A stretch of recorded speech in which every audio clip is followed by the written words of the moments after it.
et bienvenue à notre condensé financier quotidien du mardi. Je m'appelle Sophie et voici ce qu'il se passe sur les marchés aujourd'hui. Un nombre croissant de fabricants asiatiques de produits, des puces mémoire aux machines-outils déplacent leur production hors de Chine. La sterling est redescendue sur terre car les leaders de l'UE ont rejeté la proposition de Theresa May. Même si la Russie a échangé beaucoup de coups avec les États-Unis ces dernières années, la production russe de pétrole a atteint un record post-soviète. La paire livre-dollar a plongé de 1,5% sur la dernière session, le SSI montre un ratio vendeur-acheteur de 9,0.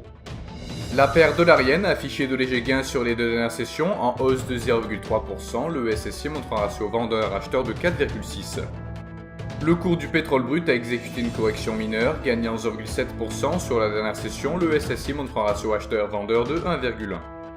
Le cours de l'or a perdu 0,7% sur la dernière session, le SSI reste très biaisé, montrant un ratio acheteur-vendeur de 7,1. Les indices S&P Case-Shiller des prix du logement aux États-Unis seront publiés à 13h GMT, l'indice économique avancé au Japon à 5h GMT, l'indice des prix du logement aux États-Unis à 13h GMT, l'indice Redbook aux États-Unis à 12h55 GMT, l'indice industriel de la Richmond Fed aux États-Unis à 14h GMT et l'enchère des obligations à 4 semaines aux États-Unis à 15h30 GMT. Nous espérons que vous avez apprécié nos perspectives marchés de ce mardi. Nous vous souhaitons de la part de toute l'équipe une journée productive sur les marchés.